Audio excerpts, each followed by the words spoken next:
I would say the most important thing Trump could do right now would be basically not to be Trump and to actually say, I understand that life is hard and there are a lot of things and we're working on it, and not go around boasting about how great it is, because that just doesn't match people's perceptions.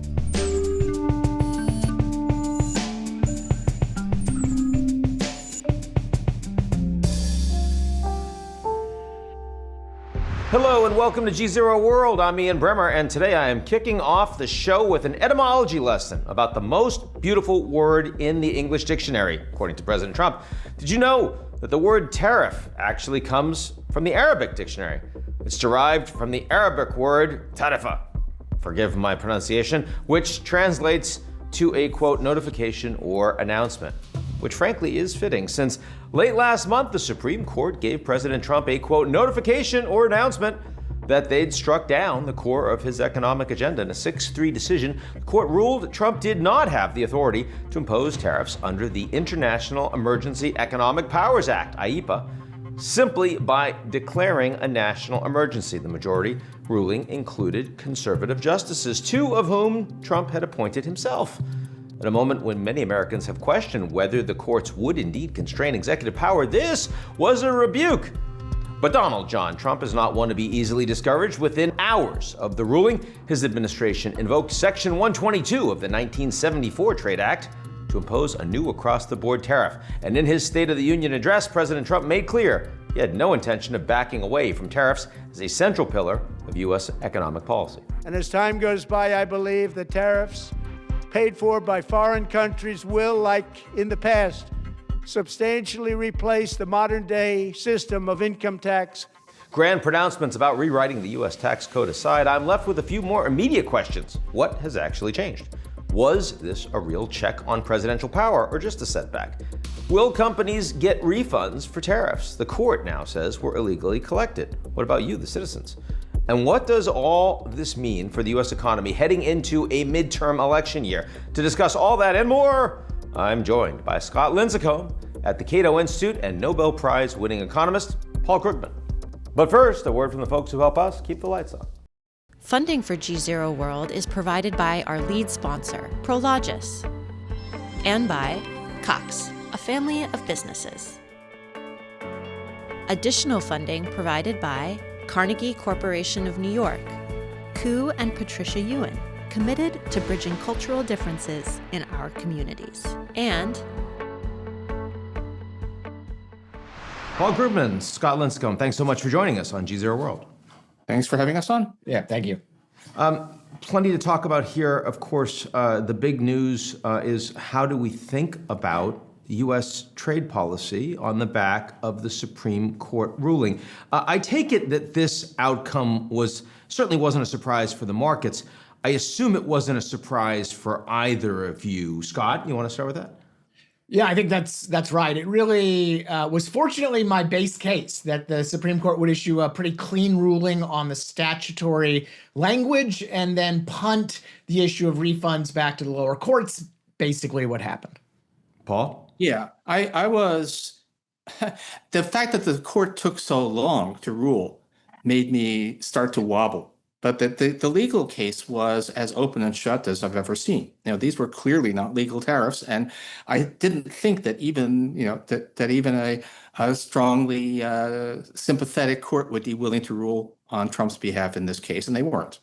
Now, when we push this forward to the announcement of 10% and then 15% using Section 122, I know it's only 150 days, so, in principle, you won't even have court rulings in time for that to matter for that period, though you could have the refund issue again. But are we facing the same kinds of questions on these, Paul?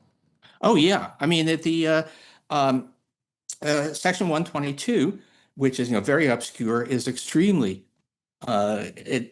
so far as the language can be interpreted at all, it's not even clear what it means. It says, balance of payments deficit, and nobody in these days knows what that means. But it's very clear that whatever the problem is, it's not one we have. So I would say that this one is as clearly illegal as the IEEPA tariffs, if not more so.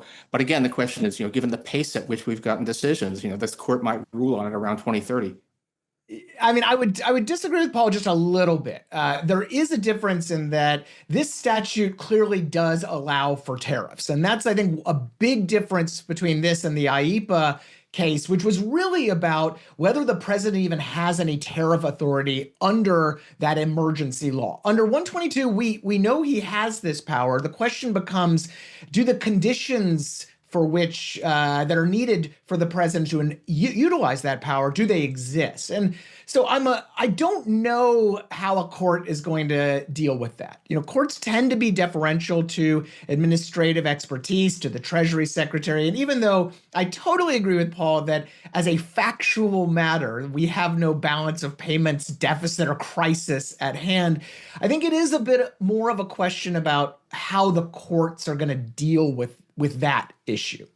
So, I mean, I've seen, if we look back on the last, months post-Liberation Day, and we know that Trump's advisors with trade expertise, and here I'm thinking particularly Jamieson Greer, the U.S. trade rep, like they understood, just as you two do, that IEEPA was not usable by the president. There was no national emergency on a small island with penguins or Lesotho or the Brazilians or any of these. And yet what I'm now hearing from a lot of these people is, well, it ended up being quite useful, even though the Supreme Court ruled against, because that allowed you to then go ahead and use leverage to get these trade deals that have now been advanced significantly. Let's assume whether or not that was Trump's intention. Is that reality, Scott? I think to a small extent, yes. The IEEPA tariff threat, given how open-ended it was in terms of both the scope and magnitude of tariffs, did give the president some leverage and was one reason why governments ran to Washington to negotiate better deals than their foreign competitors. But the question, I think, is how durable are these deals? How real are these deals? Because in that rush to get these deals out, there really are just not many details. It certainly hasn't been ratified by the Congress, and you're already seeing governments take a bit of a step back and slow walk all of these details. And so at the end of the day, what did really all those IEEPA threats get? Well, they got you a press conference and a website that lists some details, but whether that actually translates to tangible investments and new market access is still a really big open question. Yeah, the big new investments so far, we've seen some real movement on actual projects with the Japanese, but otherwise not so much. I mean, Paul, if you're the Europeans in this environment, for example, what do you do? How do you advise them to respond to this level of change and uncertainty in the basis of American tariffs? Well, the Europeans were already in a bit of a pickle on this because Europe is not the kind of society or economy where the European Commission can tell private companies where to invest.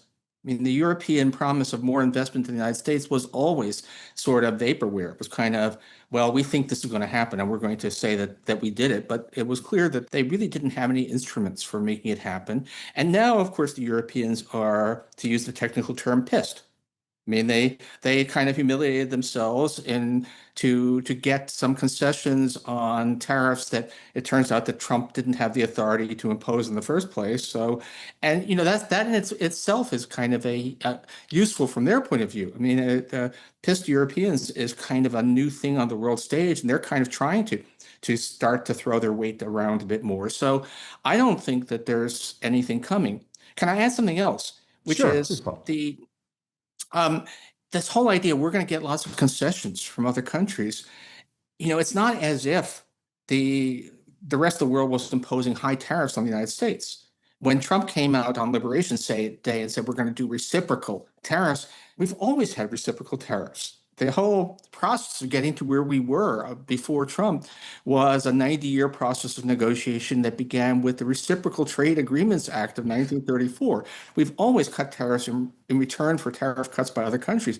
So there really wasn't very much to deal on to start with. So there's the fact, Scott, that Trump likes tariffs as a tool and doesn't like to be constrained by anyone in what he can do in any situation.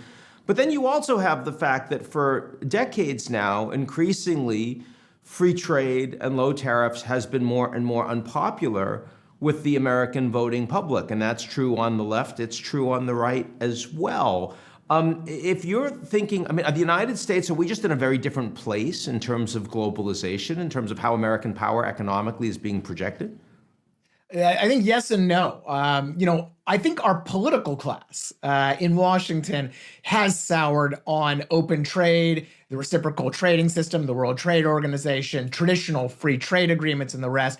I'm not so sure about the American people. I mean, even in a year of historically high U.S. tariffs, we're still importing tons of goods, really inflation-adjusted records. We're still very much interested in foreign cultures and cuisines. American companies are still eagerly investing abroad. Foreign companies are investing here. So, globalization is going on in practice, although I think the political rhetoric, of course, is extremely anti-globalization.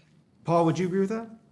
Oh, yeah. I mean, it's one thing if you ask people, do you support free trade? And they may say no, but actually impose the tariffs, and the tariffs are wildly unpopular. I've never seen anything really a major policy issue where the policies being currently pursued are as unpopular as they are on the case of Trump's tariffs.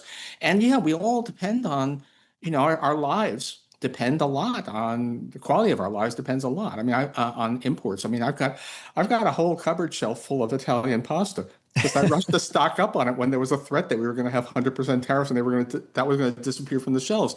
And I may be a little exceptional there, but there's a lot of that going on, and people really don't like what the tariffs actually do. So I think Scott's exactly right. It's more that the political elite is now thinking more mercantilist than it used to, but I'm not sure that that's a public sentiment. Now, Yeah, and Paul, if I could Congress, go ahead, Scott. Go ahead. Oh, yeah, just add one thing that we actually did some polling last year at Cato asking about actual trade-offs for trade as well. And the American people's nationalism is about an inch deep. When you ask them if they want to buy an American pair of jeans, they say yes. If you ask them if they're willing to pay $10 more for that American pair of jeans, support collapses, right? Because Americans, I think, in general, don't really think deeply about these issues. It becomes more of partisan signaling and less about their actual revealed preferences. I mean, Congress, it's hard to imagine that when you have tariffs that are essentially a tax, so American consumers are paying more, and that means that more money is coming into the American government coffers, whether it's a Democrat or a Republican, one has to assume that Congress is going to be very reluctant to give up that kind of revenue. Well, if I could just say, I mean, it is kind of important to do the numbers here. And so the Congressional Budget Office projections before the court struck them down said that the whole Trump tariff thing was adding around 1% of GDP in revenue, which is about 16% of the budget deficit. It's less than the tax cuts that were in Trump's beautiful budget bill, and it's less than the proposed increase in spending at the Pentagon. So this is not a negative. It's not a zero number. It's not a minor number, but it's not so much money that, especially if we have a political culture in Washington, which nobody actually wants to tackle the deficit. How concerned are they going to be about whether the deficit is a few percent bigger or smaller? Maybe not, but you tell Congress you get 1% more to play with, for your constituents. Seems to me that's generally a popular thing. Scott? Well, I agree with Paul that first, in the grand scheme of things, it isn't a ton of money. But the other big thing is that there is a mechanistic reduction in other taxes that come in because companies are paying the tariffs up front. So I actually think the actual revenue hit once we get it all worked out will be less than what kind of the CBO's kind of basic projection.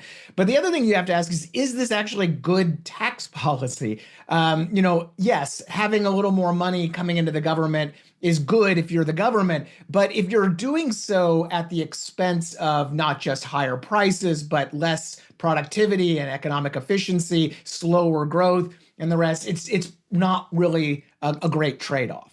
Now, Trump is underwater on the economy right now. This is a midterm election year. Let me start with you, Scott, and then go to Paul. If you were advising President Trump and his administration what you could do that might actually move those numbers in your direction over the coming months, what would you suggest?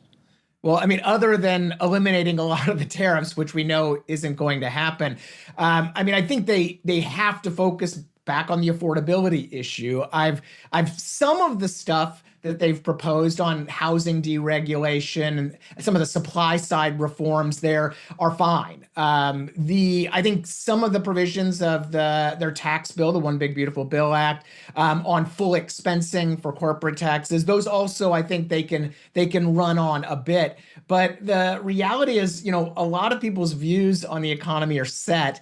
And we don't expect, I don't think, radical shifts in the economy this year. So I don't know if there's that much they can really do. Paul? Yeah, I mean, the midterms are not that far away. And the ability, even if they were to make radical changes in policies to significantly improve people's lives in time for the midterms is negligible. And if you think about telling stories, well, you can tell people, here's this policy, it'll be great. People, by and large, just tune that out. Most people are not paying attention. Most people, if you asked, what do you think about tariffs? What do you think about housing policies? They would basically be blank because people have lives to live. They're not all nerds like us. And if I were to try and God help me, if I were a political strategist, I would say the most important thing Trump could do right now would be basically not to be Trump and to actually say, I understand that life is hard and there are a lot of things and we're working on it, and not go around boasting about how great it is, because that just doesn't match people's perceptions. But of course, that would be requiring that he be an entirely different person. Well, he has said that it was going to take a year. Right? I mean, in the last couple weeks, and this is a guy who usually says everything's going to get done in 24 hours or 2 weeks. He's like, in terms of like showing a lot of the benefits from the policies he's put in place, it's going to have to be after the midterms, which I thought was interesting. So maybe he is listening to the shadow Paul Krugman political strategist that's advising Trump. Maybe, although, I mean, I will be really surprised. This is not an I feel your pain president. This is just not his operating procedure, and I just don't think that empathy for struggling families just is something that he can hold to for more than 5 minutes on a podium. I want to move to another related topic. The lawyers certainly seem to be able to do well in this environment. Refunds. I mean, the Supreme Court hasn't ruled specifically on this, but of course, if the IEEPA tariffs are illegal, that's a lot of money that companies, potentially consumers, should be able to, in principle, claw back. If we're thinking about CEOs that, surely would love that money, but on the other hand, really have been very skittish about getting into public fights with this president in particular, what do you think is likely to happen? Scott? Yeah, I think the CEOs will go after this money because we're not talking about a few bucks here and there. Penn Wharton budget guys said it could be up to $175 billion in duties that are going to need to be refunded. For certain companies, you're talking refunds into the hundreds of millions of dollars. And so I think they will go after that money, but do so via the litigation that's likely going to be necessary. Unfortunately, it doesn't appear that the Trump administration is going to just give back this money freely, even though administratively they could give back the vast majority of it with basically the push of a button. And so they're going to have to go to court, these businesses, but I think they will because I think their shareholders will basically demand it given the magnitude. Paul, feel free to jump in on that, but also about the people, because of course, a lot of just, regular folks like you and me have spent money on these illegal tariffs. I mean, do we need a class action suit here? Let me just first talk about the corporate behavior. It's one thing to refrain from criticizing Trump and show up and maybe even throw some money at his ballroom or something like that, which is a lot of corporations have been doing. But this is, as Scott says, hundreds of millions of dollars for any individual company in cold hard cash. And not filing for a refund, not joining the lawsuits, would be to give up a large amount that would go directly to the bottom line. So I think that the incentives are just much more concrete for corporations to take a stand here. Now, will any of that go to you and me? Will any of that show up at the store? And the answer, as far as we can tell, is no. I mean, the trouble is that the law says that the people who paid the tax, which was illegal, get their money back. But to the extent that they may have passed that tax on in the form of higher prices, it's not clear what the legal basis for a refund is. It's all very indirect and would depend upon analysis. As Scott said, push of a button. We know the Treasury Department presumably knows who paid the tariffs at the point. But in terms of how much did you personally as a consumer pay, that's a much more complicated question. And it would actually probably require legislation to make that money go out. And it's not going to happen. Let me ask you the big question about the judiciary and whether or not this gives you a greater feeling that there is a substantial check on executive power. We've heard so much in the headlines over the last year that, concerns that the U.S. is becoming a dictatorship and that Trump is uncontainable, unconstrainable. This is a pretty big decision. 6-3, including justices appointed by Trump, saying, sorry, we're going to stop you if you're doing something we think is illegal. How should we think about that, Paul? Oh, I mean, it's a pretty big deal. I mean, in a way, I was kind of waiting to see whether border officials would actually, stop collecting the IEEPA tariffs and start collecting the new ones, which they have. And so that is saying, look, for all of the talk about Trump being uncontainable and no one will stand up to him, he isn't actually apparently able to simply give flat out illegal instructions to an operating federal agency, which is actually Customs and Border Patrol. It's the same people who are doing other stuff, but they are, among other things, collecting the tariffs. So yeah, we are seeing an object lesson in the limits of presidential power. And Scott, I mean, yes, Trump was critical of those justices that ruled in a way that he didn't want, but at no point did he suggest that he and his administration was not going to actually accept or respect the ruling. Yeah, and that's good news. It's good news that the court pushed back on what is clearly a signature presidential initiative, and good news that the president appears to be complying. And the other thing I'd say is good news is, the plaintiffs in this case were all small businesses, and the ability of the little guy to stand up to President Trump and to the U.S. government is also pretty great news for the Republic. Scott Lincicome, Paul Krugman, thanks for joining us today. Thanks for having us.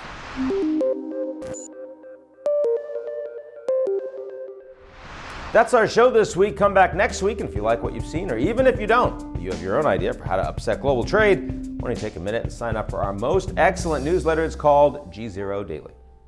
Funding for GZERO World is provided by our lead sponsor, Prologis, and by Cox, a family of businesses. Additional funding provided by Carnegie Corporation of New York, Ku and Patricia Ewan, committed to bridging cultural differences in our communities, and